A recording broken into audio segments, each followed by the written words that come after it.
On l'évoquait à l'instant dans les titres, Hélène, c'est un nouveau pavé dans la mare lancé par nos confrères de Mediapart. Oui, 2 enfants de l'ancienne directrice du Crous de Tours auraient bénéficié de 2 chambres en résidence universitaire, malgré la situation sociale confortable de leurs parents.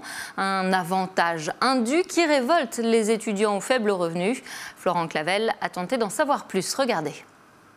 C'est toujours silence radio du côté du Crous de Tours, 24 heures après les révélations de Mediapart. Le service communication est tout simplement injoignable.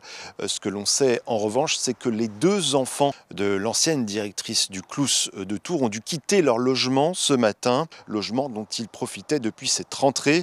Une affaire qui fait tâche alors que des milliers d'étudiants peinent à trouver un appartement ou une chambre dans un marché immobilier extrêmement tendu. Rencontrés sur le site des tanneurs, ces étudiantes sont consternées. C'est révoltant quand même qu'on puisse faire ça, alors qu'il y a beaucoup de gens qui justement éprouvent beaucoup de difficultés pour trouver un logement. C'est réservé aux personnes qui justement ont besoin de ce genre de logement, qui n'ont pas beaucoup de moyens. Donc forcément, s'ils ont les moyens, il faut qu'ils s'achètent un appartement ailleurs que de prendre la place à des gens qui en ont besoin. La question qui se pose désormais, comment le fils et la fille de Florence Salary ont-ils pu obtenir un logement du Crous, et ce en dehors de tout contrôle?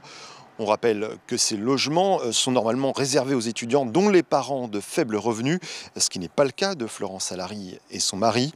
Interrogé par Mediapart, le directeur du Crous, Alain Cordina, se borne à reconnaître des failles dans la procédure d'attribution.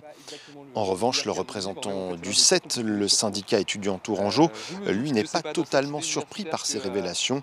Également élu au Crous, il pointe un manque de transparence. Depuis que les étudiants sont minoritaires dans les instances du Crous, on sait qu'on ne voit pas tout, on sait qu'on n'a pas le contrôle sur tout.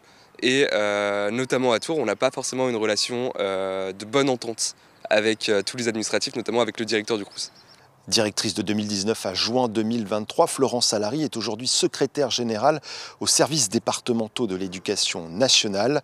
Toujours interrogé par Mediapart, Alain Cordina affirme qu'une enquête administrative va être lancée pour faire la lumière sur d'éventuels dysfonctionnements.